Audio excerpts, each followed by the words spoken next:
So this is the um, video tutorial for how to go ahead and create a data table from your GAPDH activity assays for prompt A3. So the TF data that I'm going to use is here. It's in the same TF data file for the chapter 9A Excel file that I gave everyone on Blackboard, and those four sets of GAPDH reactions that you did are going to be part in the part 2 coupled assay here. And so just to kind of give you guys a reminder, 4 reactions, 3, 4, 6, and 7 for those DT&B assays.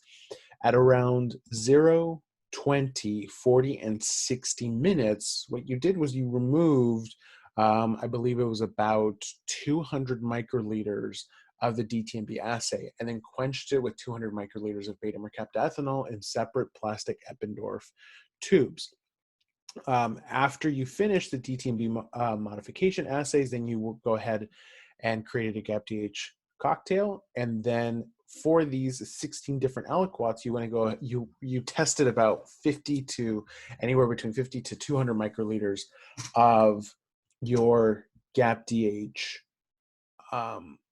quenched assays, or sorry, yeah, your GAPDH DT&B modification quenched assays into these GAPDH activity assays. And now it's time to create a table for this. And so what you're going to do is I'll go ahead and just do this on a new Word document, mimicking your chapter 9 post lab template.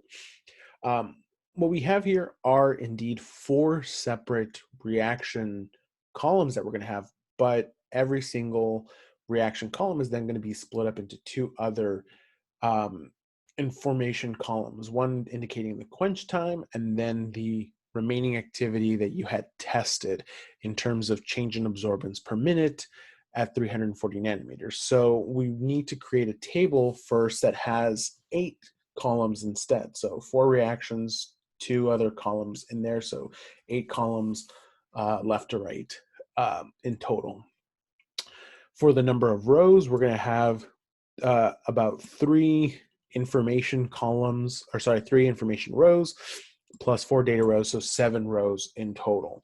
So in this document that I have here, I'm going to ask Excel to create a table by inserting one, clicking on table, and you for the number of rows and columns, you can go ahead and have select the correct number of cells, but I usually just like to go into the insert table command prompt here and say that I want 8 columns and 7 rows, and everything else is fixed automatically so that the whole thing fits inside my document here.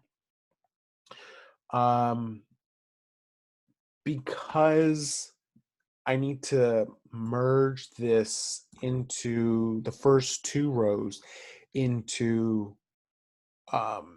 reactions and the components and everything, basically I'll just highlight the first 2 rows and go to layout, and here select where it says split cells. So what this command is going to do is it's going to first, making sure that I have this box checked here, it's going to merge all the cells into one entire cell, and then it's going to split it according to how I want to partition things. And so at the end, I want to merge these 2 rows into one cell and then split it back into 4 columns and 2 rows.